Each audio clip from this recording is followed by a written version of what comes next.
আইনে নির্মলে তোমাদের প্রত্যেককে অনেক অনেক শুভেচ্ছা এবং অভিনন্দন জানাই। সেকেন্ড এসএলএসটি 2025 9-10 লেভেল বায়োলজিক্যাল সায়েন্সে বিভিন্ন টপিকের ডেমো তোমাদেরকে দিয়ে দেখাচ্ছিলাম। ক্লাস 9 এবং ক্লাস 10 থেকে বিভিন্ন টপিক আমি চয়েস করেছি এবং যে টপিকগুলো প্রধানত ডেমো দেওয়ার মতো উপযুক্ত সেই সমস্ত টপিকে আলোচনা করছি। তোমাদের যেটা সুইটেবল মনে হবে সেই টপিক তোমরা ডেমো দেবে। তো আজকে আমরা তিনটে টপিক সেটা হচ্ছে যে ক্রোমোজোম এবং তার সঙ্গে সঙ্গে জিন এবং ডিএনএর মধ্যে কি সম্পর্ক আছে। এর সাথে সাথে আমরা দেখব মাইটোসিস এবং ইন্টারফেজ। তোমরা অনেকেই আমাকে রিকোয়েস্ট করেছো যে এগুলোর ডেমো কেমন হতে পারে সেটা দেখানোর জন্য, সুতরাং এই তিনটে টপিক আমরা দেখব, ঠিক আছে। Good morning students. আগের দিন আমরা ক্রোমোজোম সম্পর্কে পড়েছিলাম। আচ্ছা, ক্রোমোজোমের মধ্যে কি কি থাকে তোমরা বলতে পারবে? একদম সঠিক বলেছো, ক্রোমোজোমের মধ্যে ক্রোমাটিড থাকে, তার সঙ্গে সঙ্গে সেন্ট্রোমিয়ার থাকে, তার সাথে সাথে ডিএনএ থাকে। সুতরাং আজকের টপিক ক্রোমোজোম, ডিএনএ এবং জিন, এদের মধ্যে কি সম্পর্ক, তো সেটা আমরা প্রকৃতপক্ষে দেখব। তো যখনই এই টপিক তোমরা পড়তে যাবে আরও দুটো টার্ম কিন্তু তোমাদেরকে খুব ভালোভাবে বুঝতে হবে। একটি হলো ক্রোমাটিন। তাহলে ক্রোমাটিন প্রকৃতপক্ষে কি সেটা যেমন তোমাদেরকে জানতে হবে, এবং তার সঙ্গে সঙ্গে ক্রোমাটিনের সঙ্গে ক্রোমাটিডের কি সম্পর্ক। তাহলে ক্রোমাটিন এবং ক্রোমাটিড। অনেক সময় দেখবে যে মাইটোসিস কোষ বিভাজন পদ্ধতি তোমরা যদি দেখো তখন দেখবে যে ক্রোমোজোমের দুটো করে আর্ম দেখানো আছে। তো সেই ছবিগুলো বুঝতে গেলেও কিন্তু এই টপিক সম্পর্কে ক্লিয়ার আইডিয়া রাখতে হবে। দেখো, তোমরা জানো যে কোষ প্রধানত দুটো স্টেজে থাকে, একটা হচ্ছে ইন্টারফেজ আর একটা হচ্ছে মাইটোটিক ফেজ, বা সেটা তার বিভাজন ফেজ। এই দুটো ফেজে প্রধানত কোষ থাকে। এখন ইন্টারফেজ দশার নিউক্লিয়াসের মধ্যে প্রধানত ক্রোমোজোম থাকে, কিন্তু ইন্টারফেজ দশায় প্রধানত ক্রোমোজোমগুলো এরকম জালিকাকার ফর্মে অবস্থান করে। কেন? এর কারণ হচ্ছে প্রচুর পরিমাণে নিউক্লিওপ্লাজম থাকে বা জল থাকে, এবং সেই জন্য ক্রোমোজোমগুলোকে সুস্পষ্টভাবে দেখা যায় না, এবং সেটাকে অনেকটা ক্রোমাটিন জালিকা ফর্মে প্রধানত অবস্থান করে। অর্থাৎ এক্ষেত্রে ক্রোমোজোমগুলো অতটা কুণ্ডলীকৃত থাকে না, জাস্ট এটা খোলা থাকে। তো এটাই হচ্ছে ইন্টারফেজ। সুতরাং ইন্টারফেজ দশায় ক্রোমোজোমগুলোকে আমরা কোন ফর্মে দেখব? এগুলোকে আমরা ক্রোমাটিন জালিকা ফর্মে প্রধানত এগুলোকে আমরা পাবো। কিন্তু কোষ যখন বিভাজিত হয় তখন এই ক্রোমাটিন জালিকা ছিন্ন হয়ে যায়, এবং ছিন্ন হয়ে এরকম সরু সরু সুতার মতো যে গঠন তৈরি করে, তো তাকেই আমরা বলবো ক্রোমোজোম। এখন এই যে ক্রোমোজোম আছে, ক্রোমোজোমের মধ্যে প্রধানত আমরা জানি ক্রোমাটিড থাকে, তার সঙ্গে সঙ্গে ক্রোমোনিমা থাকে, তার সঙ্গে সঙ্গে ক্রোমোমিয়ার থাকে। আগের দিন তোমাদেরকে বলেছিলাম। যেমন এখানে একটা ছবি আঁকছি, ধরা যাক এটা হচ্ছে সেন্ট্রোমিয়ার, এবং তার সঙ্গে সঙ্গে এই যে ক্রোমোজোম আছে, এবং ক্রোমোজোমের মধ্যে এই রকম টাইপের প্রধানত যে স্ট্রাকচারটা থাকে, তো সেটাই হচ্ছে ক্রোমাটিন, ঠিক আছে। তাহলে এটাকেই আমরা কি বলবো? ক্রোমাটিন। প্রকৃতপক্ষে এই ক্রোমাটিন জালিকা বা ক্রোমাটিনগুলোই প্রধানত প্রচুর পরিমাণে কনডেন্সড হয়ে বা ঘনীভূত হয়ে প্রধানত ক্রোমোজোম তৈরি করে। কিভাবে? দেখো, প্রথমেই আমাদেরকে বুঝতে হবে যে ক্রোমাটিনের মধ্যে প্রধানত কি থাকে। দেখো, ক্রোমাটিন তাহলে প্রকৃতপক্ষে কি? সিম্পলি ক্রোমাটিন মানে হচ্ছে ডিএনএ প্লাস প্রোটিন। তাহলে ক্রোমাটিন মানে কি? ক্রোমাটিন মানে হলো ডিএনএ প্লাস প্রোটিন। সুতরাং ক্রোমাটিন মানে হচ্ছে ডিএনএ প্লাস প্রোটিন। তো কিভাবে ক্রোমাটিন তৈরি হয়? দেখো, ডিএনএ প্রধানত এই প্রোটিনগুলোকে এইভাবে পেঁচিয়ে থাকে। এখানে যেটা আমরা দেখতে পাচ্ছি, তো এটাই হচ্ছে ডিএনএ, এবং ডিএনএ প্রধানত এই প্রোটিনগুলোকে পেঁচিয়ে থাকে। তাহলে এখানে যে প্রোটিনগুলো থাকে, এই প্রোটিনগুলো প্রকৃতপক্ষে কিন্তু হিস্টোন প্রোটিন। এই প্রোটিনগুলোকে আমরা কি বলবো? Histone protein. হিস্টোন হচ্ছে এক রকমের ক্ষারীয় প্রোটিন, প্রচুর পরীক্ষাতে প্রশ্ন দেওয়া হয়। তাহলে ডিএনএ যেহেতু অ্যাসিডিক, কারণ ডিঅক্সি রাইবোনিউক্লিক অ্যাসিড, সুতরাং সহজেই ডিএনএ এবং হিস্টোন প্রোটিনের মধ্যে একটা ইন্টারাকশান হয়। এই যে হিস্টোন প্রোটিন আছে, মোট 8টা হিস্টোন প্রোটিন এখানে থাকে, তো একেই আমরা বলবো হিস্টোন অক্টামার। এই হিস্টোন প্রোটিনগুলো হচ্ছে H2A, H2B, H3 এবং H4। তাহলে এই 4টে হিস্টোন প্রোটিনকে প্রধানত এই ডিএনএ পেঁচিয়ে থাকে। এবং এক্ষেত্রে যে ডিএনএ দেখতে পাচ্ছ, ডিএনএ প্রধানত কেমন? আগের দিন তোমাদের আমি স্ট্রাকচার পড়িয়েছিলাম। ডিএনএতে কটা তন্ত্রী থাকে বলতে পারবে? একদম সঠিক বলেছ, ডিএনএতে প্রধানত 2টো তন্ত্রী থাকে। সুতরাং এই যে ডিএনএ আছে, ডিএনএতে প্রধানত আমরা এরকম 2টো তন্ত্রী দেখতে পাই, এবং এই ডিএনএর এই যে 2টো তন্ত্রী আছে, এই 2টো তন্ত্রী প্রধানত এরা হাইড্রোজেন বন্ড দিয়ে পরস্পরের সঙ্গে যুক্ত থাকে। এবং জিন তাহলে আমরা কাকে বলবো? দেখো, হোয়াট ইজ জিন? জিন হচ্ছে ডিএনএর একটা অংশ, তাহলে ডিএনএর একটা পার্ট, এটা হচ্ছে ডিএনএর একটা অংশ যেখান থেকে প্রোটিন তৈরি হয়, ঠিক আছে। এবং একটা ক্রোমোজোমে কিন্তু একটাই ডিএনএ থাকে, এটা মাথায় রাখবে। অনেক সময় আমাদের মধ্যে কনফিউশন হয়, তো একটা ক্রোমোজোমে কতগুলো ডিএনএ থাকে, সুতরাং একটা ক্রোমোজোমে একটাই ডিএনএ থাকে এবং ডিএনএর সেই অংশ যেখান থেকে প্রোটিন তৈরি হয়, তো তাকেই আমরা বলবো জিন। তাহলে মানুষের ক্ষেত্রে যেহেতু দেহকোষে কতগুলো ক্রোমোজোম থাকে, 23 জোড়া ক্রোমোজোম থাকে, কিন্তু জিনের সংখ্যা অন্তত 30,000-এর বেশি, সুতরাং একটা ডিএনএতে কিন্তু অসংখ্য জিন থাকবে। তাহলে আমরা দেখে নিলাম যে ডিএনএ এবং জিনের মধ্যে কি সম্পর্ক। তাহলে জিন প্রধানত ডিএনএর একটা অংশ, এছাড়া আর কিছুই নয়। এবং আমরা দেখলাম ক্রোমাটিন কাকে বলে। সুতরাং ডিএনএ যখন হিস্টোন প্রোটিনকে পেঁচিয়ে থাকে, তো তখনই তাকে আমরা বলবো ক্রোমাটিন। এবার আমরা দেখব ক্রোমোজোম। দেখো, কোষ যখন বিভাজিত হয়, তো তখন কি হয়, তখন এই যে ক্রোমাটিন জালিকাগুলো আছে, এই ক্রোমাটিন জালিকাগুলো আরও পেঁচিয়ে যেতে থাকে, ঠিক আছে। তাহলে ক্রোমোজোম প্রকৃতপক্ষে সেই সময় ক্রোমোজোমকে সুস্পষ্টভাবে দেখা যায় যখন কোষ যখন বিভাজিত হয়, তখনই কিন্তু ক্রোমোজোমগুলোকে সুস্পষ্টভাবে দেখা যায়। যখন কোষ যখন ইন্টারফেস দশাতে থাকে, তখন কিন্তু তুমি ক্রোমোজোমকে সুস্পষ্টভাবে দেখতে পাবে না। কিন্তু মাইটোসিস কোষ বিভাজনের সময় ক্রোমোজোমগুলোকে খুব ভালোভাবে বোঝা যায়। আমরা যদি রঞ্জক বা স্টেন দিই, তখন ক্রোমোজোমগুলোকে খুব ভালোভাবে বোঝা যায়। তো এই যে ক্রোমোজোম কিভাবে তৈরি হয়, আমরা যে দেখলাম যে ক্রোমাটিন আছে, এই ক্রোমাটিনগুলো আরও ঘনীভূত হয়, এইভাবে আরও এরকমভাবে ঘনীভূত হয় এবং ঘনীভূত হয়ে যে গঠন তৈরি করে, তো তাকেই আমরা বলবো ক্রোমোজোম। তাহলে দেখো, ক্রোমোজোম এবং ক্রোমাটিনের মধ্যে সম্পর্কটা কি? ক্রোমাটিন আর ক্রোমোজোম প্রকৃতপক্ষে একই, শুধুমাত্র ডিএনএ অণুর কুণ্ডলীকৃত গঠনের বিভিন্ন রকমের অবস্থা। যখন ক্রোমাটিন ফর্মে থাকে, যখন ইন্টারফেস দশাতে থাকে, তখন সেটা কম কুণ্ডলীকৃত থাকে। আর যখন কোষ যখন বিভাজিত হয়, তখন ক্রোমোজোমগুলোকে বেশি ভালোভাবে বোঝা যায়, তখন এখানে বেশি কুণ্ডলীকৃত থাকে। তো এই যে বেশি কুণ্ডলীকৃত আছে, তো এটাকেই আমরা প্রধানত বলবো ক্রোমোজোম। দেখো, আমরা যদি একটা মেটাফেজ ক্রোমোজোমকে যদি আমরা দেখি, তাহলে এই মেটাফেজ ক্রোমোজোমের মধ্যে এরকম একটা সেন্ট্রোমিয়ার থাকে এবং সেই জায়গাতে এই যে বাহু থাকে, তো তাকেই আমরা বলবো ক্রোমাটিড। সুতরাং এটাই হলো ক্রোমাটিড। এবং ক্রোমাটিডের ভিতরে কিন্তু এই ক্রোমাটিনগুলো অবস্থান করে। দেখো, এখানেই তাহলে কি থাকবে? ক্রোমাটিন, ঠিক আছে। তাহলে এখানেই থাকে প্রধানত ক্রোমাটিন, সুতরাং এটাই হলো ক্রোমাটিড। তাহলে ক্রোমোজোমের যে বাহু আছে, তো সেই বাহুগুলোকেই আমরা বলবো ক্রোমাটিড। এবং এখানে যে অংশটা দেখতে পাচ্ছ, তাহলে এটাই হলো ক্রোমাটিন। আর এই ক্রোমাটিডগুলো সেন্ট্রোমিয়ার অংশে পরস্পরের সঙ্গে যুক্ত থাকে। যখন ক্রোমোজোমের বাহুগুলো সেন্ট্রোমিয়ার অংশে পরস্পরের সঙ্গে যুক্ত থাকে, তখন সেক্ষেত্রে তাকে আমরা বলবো সিঙ্গেল ক্রোমোজোম। কিন্তু যখন কোষ যখন বিভাজিত হয়, তখন এই ক্রোমাটিডগুলো পরস্পর থেকে সেপারেটেড হয়ে যায়। তাহলে কোষ বিভাজনের সময় কি ঘটবে? কোষ বিভাজনের সময় এই যে ক্রোমাটিড আছে, এই ক্রোমাটিডগুলো পরস্পর থেকে এরকমভাবে আলাদা হয়ে যাবে, ঠিক আছে। অর্থাৎ তারা পৃথক পৃথক ক্রোমোজোম তৈরি করবে। এই হচ্ছে ক্রোমোজোম, ক্রোমাটিড এবং তার সঙ্গে সঙ্গে ডিএনএর মধ্যে সম্পর্ক। আচ্ছা, এবার তোমরা কি বলতে পারবে যে ডিএনএর গঠন কারা আবিষ্কার করেছিলেন? একদম সঠিক বলেছ, বিজ্ঞানী ওয়াটসন এবং ক্রিক, এবং সেই জন্য তাদেরকে নোবেল পুরস্কার দেওয়া হয়। তো যাই হোক, এর পরের দিন আমরা আলোচনা করব ইন্টারফেজ দশা সম্পর্কে, অর্থাৎ কিভাবে একটা কোষ তার বিভাজনের প্রস্তুতি নেয়। দেখা হচ্ছে তাহলে তোমাদের সাথে পরের ক্লাসে। Thank you. একটা ক্লাস তোমাদেরকে ডেমো দিয়ে দেখাচ্ছি, এবং সেটা হচ্ছে সেল সাইকেল। তোমরা অনেকেই আমাকে রিকোয়েস্ট করেছো যে সেল সাইকেল বা কোষ চক্র ডেমো দিয়ে দেখাতে। সুতরাং কোষ চক্র যদি তোমরা চয়েস করো, কিভাবে ডেমো দেবে সেটা একটু দেখে নাও।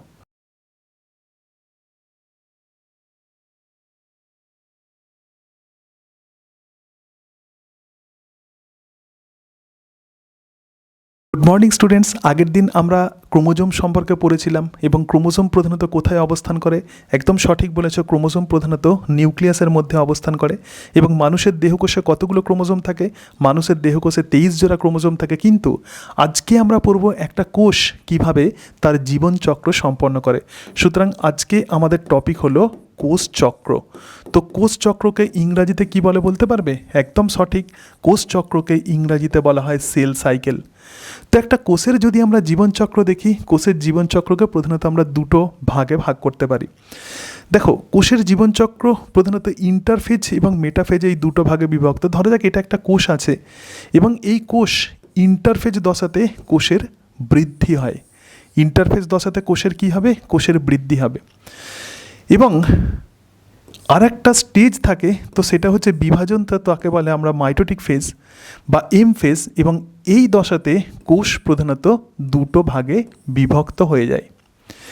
এখানে দেখো, এই যে কোষ আছে, কোষের ভিতরে নিউক্লিয়াস আছে, এবং এই নিউক্লিয়াসে ক্রোমোজোম কিন্তু ডিপ্লয়েড স্টেজে থাকে। আর ইন্টারফেজ দশাতেও কিন্তু ক্রোমোজোম ডিপ্লয়েড স্টেজে থাকে। কিন্তু এক্ষেত্রে ডিএনএর পরিমাণ 2C থেকে 4C হয়ে যায়, অর্থাৎ ডিএনএ এক্ষেত্রে ডাবল হয়ে যায়। তাহলে ডিএনএ এক্ষেত্রে কেমন হয়ে যায়? ডিএনএ এক্ষেত্রে দ্বিগুণ হয়ে যায়। এবং পরবর্তীকালে কোষ যখন বিভাজিত হয় তখন এক্ষেত্রে ক্রোমোজোম ও 2N হয়ে যায়, এবং তার সঙ্গে সঙ্গে ডিএনএও কিন্তু 2C করে হয়ে যায়। ঠিক আছে, রাইট? আবার কোষ যখন ইন্টারফেজ দশাতে যাবে তখন আবার ডিএনএ রেপ্লিকেশন হবে, এবং তার ফলে ডিএনএ দ্বিগুণ হয়ে যাবে। তো এখানকার যদি আমরা ক্রোমোজোমকে দেখি, তো ক্রোমোজোমগুলো প্রধানত মোনাড ফর্মে থাকে। ক্রোমোজোম ধরো এরকম একটা সেন্ট্রোমিয়ার আছে, সেন্ট্রোমিয়ারের সঙ্গে দুটো ক্রোমাটিড যুক্ত আছে। কিন্তু যখন রেপ্লিকেশন হয় তখন কি হয়? তখন এই ক্রোমোজোমের সঙ্গে এই যে সেন্ট্রোমিয়ার আছে এখানে দুটো ক্রোমাটিড যুক্ত হয়। ঠিক আছে, কিন্তু যেহেতু দুটো ক্রোমাটিড একই সেন্ট্রোমিয়ারের সঙ্গে লেগে থাকে, তো সেই জন্য এক্ষেত্রে কিন্তু ক্রোমোজোম সংখ্যার পরিবর্তন হয় না, কিন্তু ডিএনএর পরিমাণে দ্বিগুণ হয়ে যায়। তো এই আইডিয়া আমাদেরকে কোষ চক্রে অবশ্যই রাখতে হবে, এবং পরে যখন আমরা কোষ বিভাজন পড়ব তো তখনও কিন্তু এই ধারণাটা আমাদের কাজে লাগবে। এবার দেখো, এই যে কোষ চক্রের কথা বললাম, এই কোষ চক্র প্রধানত দুটো স্টেজ থাকে যেটা বলছিলাম। তো একটি হলো ইন্টারফেজ। তাহলে কোষ চক্রের এই যে ইন্টারফেজ দশা আছে, এই ইন্টারফেজ দশা আবার কতগুলো উপদশায় বিভক্ত। এবং আরও একটা স্টেজ থাকে, তো তাকে আমরা বলবো মাইটোটিক দশা। তো এম দশায় প্রধানত কোষের বিভাজন হয়, এবং এম দশায় প্রধানত এক্ষেত্রে কোষের বিভাজন হয়, এবং এম দশা প্রধানত দুটো স্টেজে সম্পন্ন হয়। একটা হচ্ছে ক্যারিওকাইনেসিস এবং আর একটা হলো সাইটোকাইনেসিস। ক্যারিওকাইনেসিস মানে হচ্ছে নিউক্লিয়াসের বিভাজন, আর সাইটোকাইনেসিস মানে হলো সাইটোপ্লাজমের বিভাজন। আর ইন্টারফেজ দশায় একটা কোষ কিন্তু অন্তত তার জীবনচক্রের 95% সময় এই ইন্টারফেজ দশাতেই সে কিন্তু স্পেন্ড করে, বা ইন্টারফেজ দশাতেই 95%-এর বেশি সময় কাটিয়ে দেয়। আর এম দশায় 5% সময় কিন্তু কাটায়।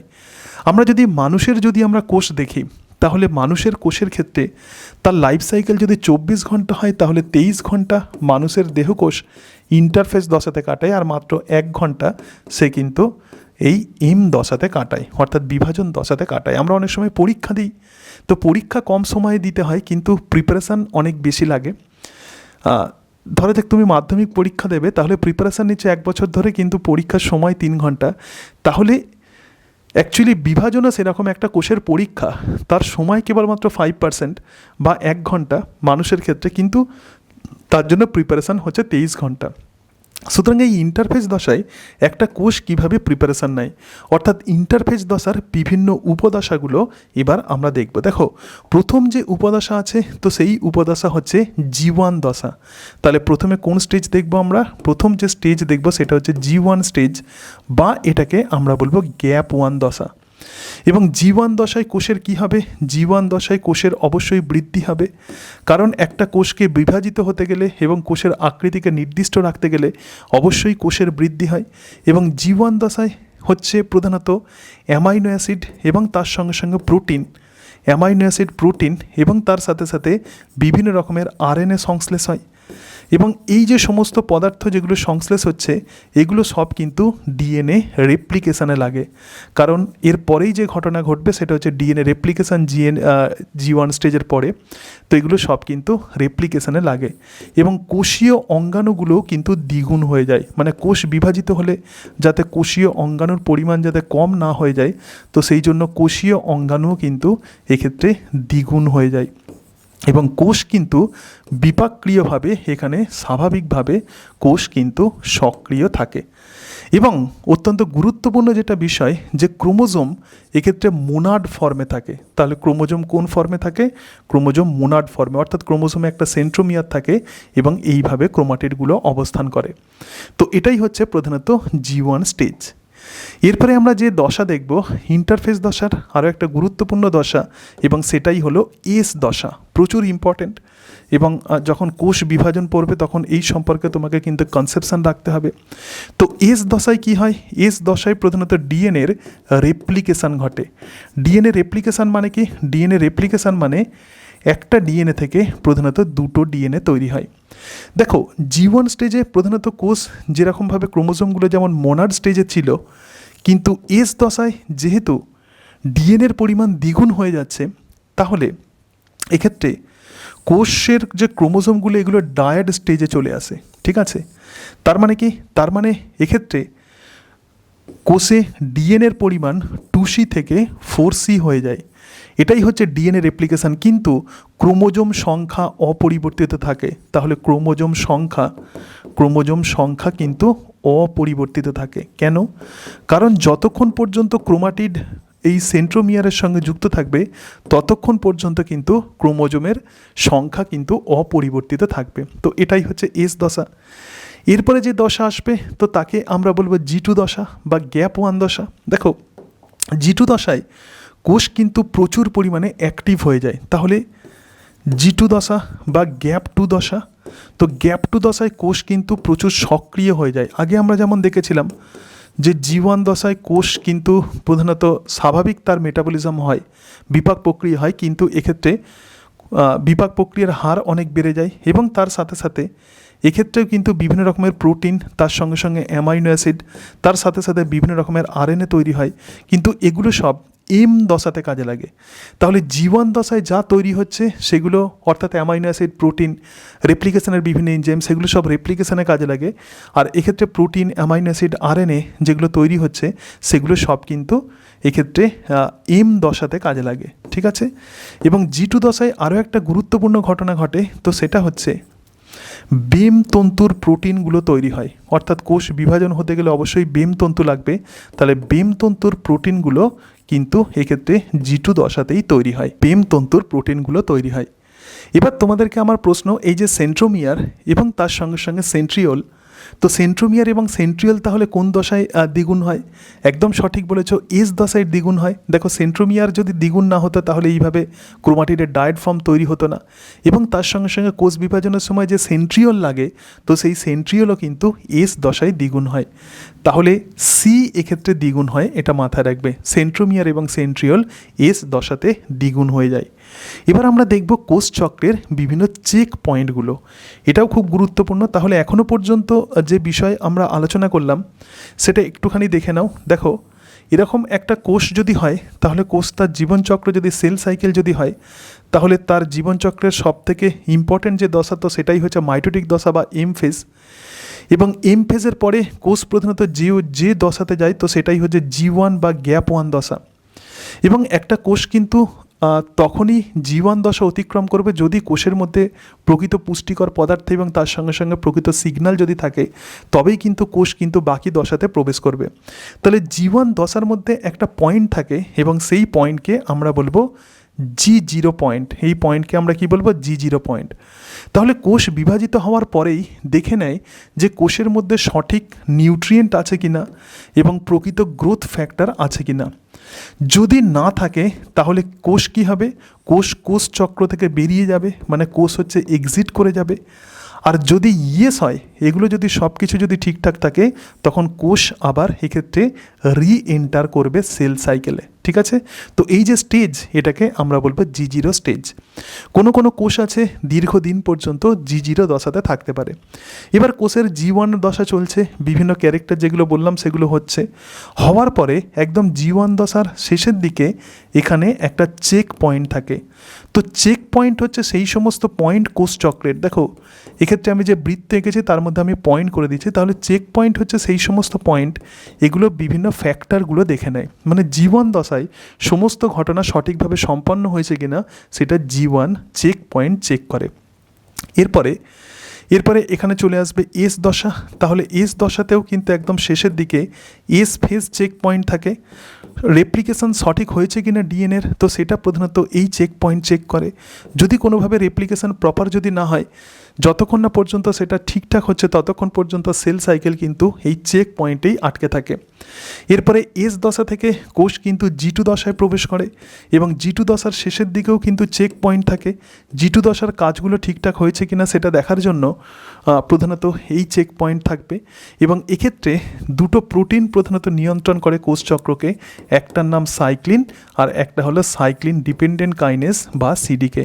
তাহলে এই সাইক্লিন এবং সাইক্লিন ডিপেন্ডেন্ট কাইনেস কিন্তু টোটাল সেল সাইকেলকে কন্ট্রোল করে এবং এইভাবে একটা কোষের জীবনচক্র সম্পন্ন হয়। এবং এই যে এম ফেজ বললাম, এম ফেজ আবার দুটো ভাগে বিভক্ত, একটা মাইটোটিক মানে ক্যারিওকাইনেসিস এবং আর একটা হলো সাইটোকাইনেসিস। তাহলে পরের দিন আমরা আলোচনা করব মাইটোসিস কোষ বিভাজন সম্পর্কে। সো থ্যাংক ইউ, দেখা হচ্ছে তোমাদের সঙ্গে পরের ক্লাসে। তোমরা অনেকেই আমাকে রিকোয়েস্ট করেছো যে মাইটোসিস সেল ডিভিশন ডেমো দিয়ে দেখাতে, সুতরাং মাইটোসিস কোষ বিভাজন তোমরা যদি ডেমো টপিক হিসাবে চয়েস করো, কিভাবে সেটাকে বলবে একটু দেখে নাও।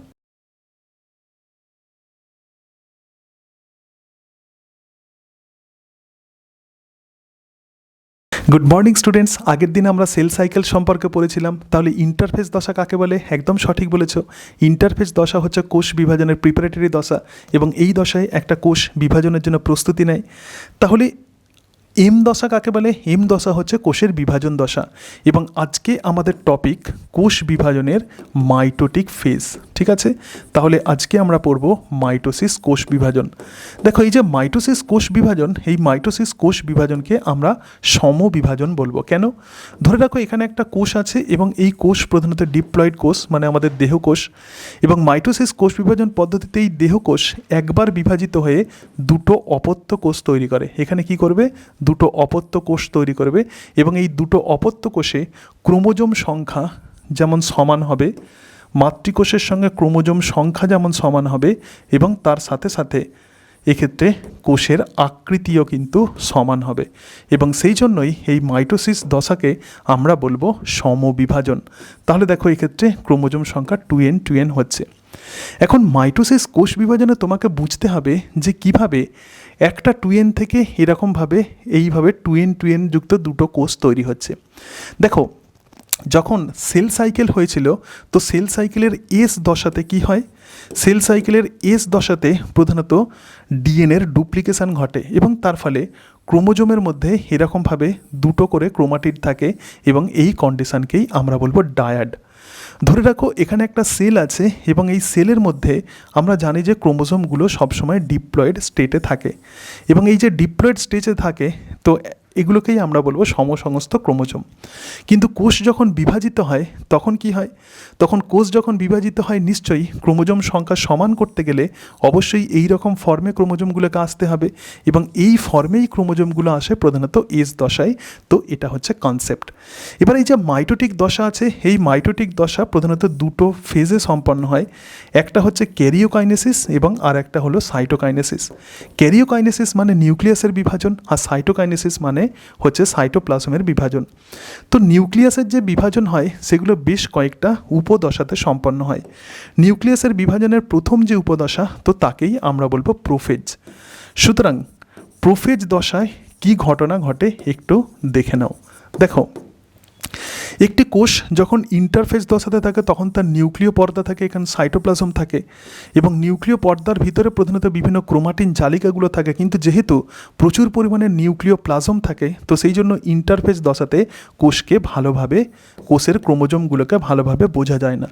কিন্তু প্রোফেজ দশাতে কি হয়? প্রোফেজ দশাতে দেখো এক্ষেত্রে যে সেল আছে এবং সেলের ভিতরে এই যে নিউক্লিয়াস আছে, নিউক্লিয় পর্দা এবং নিউক্লিয় লাশ ক্রমশ বিলুপ্ত হতে থাকে এবং কোষ থেকে প্রচুর পরিমাণে জল বেরিয়ে যায়। তাহলে এই কোষের কিন্তু ডিহাইড্রেশন হয় এবং যেহেতু ডিহাইড্রেশন হয় তো সেই জন্য কোষ থেকে জল বেরিয়ে যায় এবং কোষের মধ্যে যে ক্রোমোজোমগুলো আছে সেই ক্রোমোজোমগুলোকে কিন্তু ভালোভাবে বোঝা যায়। এর সঙ্গে সঙ্গে এখানে যে সেন্ট্রিওল আছে, কোষের যে সেন্ট্রিওল আছে, এই সেন্ট্রিওল, দুটো সেন্ট্রিওল আছে, এই সেন্ট্রিওলগুলো প্রধানত দুটো মেরুর দিকে গমন করতে শুরু করে। তো এই যে স্টেজ তো এটাকেই আমরা বলবো প্রোফেজ। এরপরে আমরা দেখব মেটাফেজ দশা। দেখো, মেটাফেজ দশাতেই প্রধানত ক্রোমোজোম যেগুলো আছে এগুলো প্রধানত কোষের নিরক্ষীয় অঞ্চলে প্রধানত সজ্জিত হয়। দেখো তাহলে এরপরে আমরা কি দেখব, মেটাফেজ দশা। দেখো মেটাফেজ দশায়, তাহলে প্রোফেজ দশায় অলরেডি নিউক্লিয় পর্দা এবং নিউক্লিওলাস বিলুপ্ত হয়ে যায়। তাহলে মেটাফেজ দশাতে কি হবে, মেটাফেজ দশাতে যে ক্রোমোজোম যেগুলো আছে এই ক্রোমোজোমগুলো একদম নিরক্ষীয় অঞ্চলে সজ্জিত হয়। এখানে ক্রোমোজোম আছে এবং তার সঙ্গে সঙ্গে এখানে ক্রোমোজোম আছে। আমি বলেছিলাম ক্রোমোজোমগুলো ডায়েট ফর্মে থাকবে, ঠিক আছে। এবং এই যে সেন্ট্রিওল আছে, এই সেন্ট্রিওল প্রধানত দুটো মেরুর দিকে চলে গেছে। দেখো এখানে সেন্ট্রিওল চলে গেছে এবং সেন্ট্রিওল মেরুর দিকে চলে গেছে এবং তার সঙ্গে সঙ্গে এখানে বেম তন্তু দিয়ে ক্রোমোজোমগুলো এইভাবে যুক্ত থাকে এবং এই যে গঠন তৈরি হয়, তো এটাকেই আমরা বলবো মেটাফেজ প্লেট। তাহলে নিরক্ষীয় অঞ্চলে মেটাফেজ দশায় মেটাফেজ প্লেট তৈরি হয়। এরপরে যে স্টেজ, অত্যন্ত গুরুত্বপূর্ণ স্টেজ এবং সেই দশাকে আমরা বলবো অ্যানাফেজ দশা। তাহলে এরপরে যে স্টেজ হবে তো সেটাই হচ্ছে অ্যানাফেজ। তো অ্যানাফেজ দশা কোষ চক্রের সব থেকে স্বল্পস্থায়ী দশা এবং ইন্টারফেজ সব থেকে দীর্ঘস্থায়ী দশা। তো অ্যানাফেজ দশায় কি হয়, এই যে বেম তন্তু যেগুলো আছে এই বেম তন্তুর ক্রমশ সংকোচন হয় এবং যেহেতু বেম তন্তুর সংকোচন হয় তাহলে ক্রোমোজোমগুলো দুটো মেরুর দিকে গমন করে। দেখো ক্রোমোজোমগুলো এইভাবে কি হচ্ছে, সেন্ট্রোমিয়ার অংশে তারা পরস্পর থেকে সেপারেটেড হয়ে যাচ্ছে এবং তারা ক্রমশ দুটো মেরুর দিকে গমন করে। তাহলে এই জায়গাতে আমরা দেখতে পাচ্ছি যে বেম তন্তু তৈরি হচ্ছে। তো প্রাণীকোষের ক্ষেত্রে বেম তন্তু প্রধানত সেন্ট্রিওল থেকে তৈরি হয় আর উদ্ভিদ কোষের ক্ষেত্রে এক্ষেত্রে মাইক্রোটিউবিউল থেকে তৈরি হয়। সুতরাং ক্রোমোসোমগুলো দুটো মেরুর দিকে চলে যায় এবং এটাকেই বলা হয় অ্যানাফেজ চলন। এরপরে যে ঘটনা ঘটবে তো সেটাই হচ্ছে টেলোফেজ। তো টেলোফেজ দশায় আবার পুনরায় কিন্তু নিউক্লিয় পর্দা এবং নিউক্লিয় লাসের আবির্ভাব ঘটে। তাহলে দেখো অ্যানাফেজের পরে কি হবে, অ্যানাফেজের পরে হচ্ছে টেলোফেজ। তো যেটা বলছিলাম এক্ষেত্রে আবার নিউক্লিয় পর্দা এবং নিউক্লিয় লাসের আবির্ভাব ঘটবে এবং তার সঙ্গে সঙ্গে অন্যান্য যে কোষীয় অঙ্গাণুগুলো আছে তো সেই সমস্ত কোষীয় অঙ্গাণুর আবার ডুপ্লিকেশন ঘটবে, ঠিক আছে। তাহলে এক্ষেত্রে যে কোষ আছে কোষের মধ্যে আমরা নিউক্লিয় পর্দা এবং তার সঙ্গে সঙ্গে নিউক্লিয়াসের ভিতরে নিউক্লিয় লাস আমরা দেখতে পাবো এবং ক্রোমোজোমগুলোকে খুব এইভাবে তখন অবস্থান করবে। আবার এখানে আবার ক্রোমোজোমের প্রধানত কুণ্ডলী খুলে যাবে এবং তার ফলে ক্রোমাটিন জালিকা হিসেবে অবস্থান করে। এরপর সাইটোকাইনেসিস ঘটবে এবং সাইটোকাইনেসিস, এই যে সাইটোপ্লাজম আছে এই সাইটোপ্লাজম দুটো ভাগে ভাগ হয়ে যায় এবং যে সাইটোকাইনেসিস, এই সাইটোকাইনেসিস প্রধানত প্রাণীকোষের ক্ষেত্রে, তাহলে সাইটোকাইনেসিস প্রাণীকোষের ক্ষেত্রে প্রধানত যে পদ্ধতিতে সম্পন্ন হয় তো সেটাই হচ্ছে ক্লিভেজ। তো সাইটোকাইনেসিস তাহলে কোন পদ্ধতিতে হবে, সাইটোকাইনেসিস ক্লিভেজ পদ্ধতিতে হয় এবং উদ্ভিদ কোষের ক্ষেত্রে প্রধানত কোষপাত গঠনের মাধ্যমে। তাহলে উদ্ভিদ কোষে এটা কোষপাত বা সেল প্লেট গঠনের মাধ্যমে সম্পন্ন হয় বা ফ্র্যাগমোপ্লাস্ট গঠনের মাধ্যমে সম্পন্ন হয়। তাহলে তোমরা নিশ্চয়ই মাইটোসিসের বিভিন্ন দশা বুঝতে পারলে এবং মাইটোসিসকে কেন সমবিভাজন বলা হয়। তার সঙ্গে সঙ্গে এই যে মাইটোসিস কোষ বিভাজনের এম ফেজ এবং তার সঙ্গে সঙ্গে অ্যানাফেজ, এখান থেকে অনেক সময় তোমাদের পরীক্ষাতে ছবিও আঁকতে দেয়।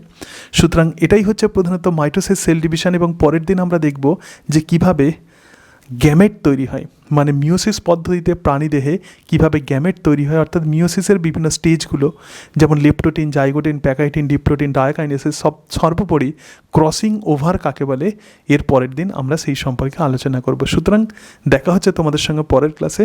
তাহলে ক্লাস 10-এ যে সমস্ত টপিকগুলো আছে, অনেকগুলো টপিক আমি তোমাদের সঙ্গে দুটো ভিডিওতে আলোচনা করলাম এবং এর পরের দিন আর একটা ভিডিওতে আমি বাকি টপিকগুলো আলোচনা করব, বংশগতি প্লাস অন্যান্য টপিকগুলো আলোচনা করব। আবারও বলছি, আমি যে এই টপিকগুলো আলোচনা করছি এগুলো প্রধানত কম সময়ের মধ্যে তোমাদেরকে বোঝানোর চেষ্টা করছি। এই টপিকগুলো তোমরা যদি চয়েস করো তাহলে কিভাবে সেগুলো বলবে। দেখো সময় তোমাকে যদি কম দেওয়া হয় তাহলে কোনো একটা পার্টিকুলার টপিক সেই কম সময়ের মধ্যে বুঝিয়ে দিয়ে আসাটাই কিন্তু চ্যালেঞ্জ।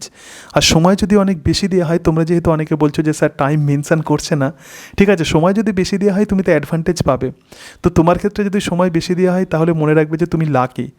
সুতরাং তুমি ভালোভাবে সেটাকে গুছিয়ে বলে দিয়ে আসতে পারবে, তুমি ডেট লিখতে পারবে, তার সঙ্গে সঙ্গে তোমার বিষয় লিখতে পারবে, হ্যাঁ, এই সব কিছু তুমি ভালোভাবে তখন বুঝিয়ে দিয়ে আসতে পারবে। কিন্তু টাইম যদি কমিয়ে দেওয়া হয় তখনই কিন্তু তোমার মধ্যে চাপ বেড়ে যাবে, তখন তুমি ভাববে যে কম সময়ের মধ্যে কীভাবে তৈরি করবে। সুতরাং কম সময়ের মধ্যে প্রধানত এই ডেমো টপিকগুলো তৈরি করা এটাই কিন্তু চ্যালেঞ্জিং এবং কম সময়ের মধ্যে, আবার বলছি যে কম সময়ের মধ্যে লিমিটেড টাইমের মধ্যে সমস্ত স্কিলগুলো তোমাকে দেখিয়ে দিয়ে আসা এটা কিন্তু খুব গুরুত্বপূর্ণ। সেই জন্যই বিভিন্ন টপিকগুলো আমি এইভাবে আলোচনা করছি।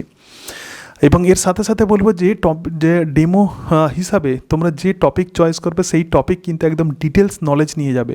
যেমন এক্ষেত্রে আমি মাইটোসিস কোষ বিভাজন বললাম, তো মাইটোসিস কোষ বিভাজন সম্পর্কে একদম বিএসসি, গ্র্যাজুয়েশন, এমএসসি লেভেল যত লেভেল আছে সমস্ত লেভেলের নলেজ কিন্তু নিয়ে যাবে। এটা অত্যন্ত গুরুত্বপূর্ণ, ঠিক আছে? কারণ এই ডেমো টপিক থেকে কিন্তু বিভিন্ন রকমের প্রশ্ন করা হতে পারে। যে সাজেশান দেওয়াটা কিন্তু খুব সহজ, মানে আমি তোমাকে হয়তো বলতে পারি যে তুমি 2 মিনিটের মধ্যে বা 3 মিনিটের মধ্যে কোনো একটা পার্টিকুলার টপিক রেডি করো, কিন্তু সেটা আমি যখন নিজে করব তো সেটা কিন্তু একটু চ্যালেঞ্জিং। আমি তোমাকে বলছি যে 2 মিনিটের মধ্যে বা 3 মিনিটের মধ্যে টপিক রেডি করো, কিন্তু আমি যখন বলছি সেটা 4 মিনিট হয়ে যাচ্ছে, ঠিক আছে? কারণ আমি বোর্ডে বিভিন্ন রকমের কালার ব্যবহার করছি, তবুও আমার কিন্তু একটু সময় একটু বেশি লেগে যাচ্ছে। তো সেই হিসাবে আমার তোমাদেরকে সাজেশান যে আমার এই টপিকগুলো দেখো, দেখে এগুলোকে একটু লিখে নাও, নোট ডাউন করো এবং করে তোমরা আয়নার সামনে দাঁড়িয়ে প্র্যাকটিস করো। যেগুলো তোমার এক্সেসিভ মনে হচ্ছে সেগুলো বাদ দিয়ে দাও। দুইভাবে করো, একটা 5 মিনিটে তোমরা কিভাবে ডেমো দেবে এবং আর একটা 3 মিনিটের মধ্যে। আমার মনে হয় ম্যাক্সিমাম ক্ষেত্রে 3 মিনিট প্রধানত তোমাদের টাইম দেওয়া হবে বা তার কম সময় দেওয়া হতে পারে, এবং সেই কম সময়ের মধ্যে তোমাদেরকে কিন্তু এই টপিকগুলো বুঝিয়ে দিয়ে আসতে হবে।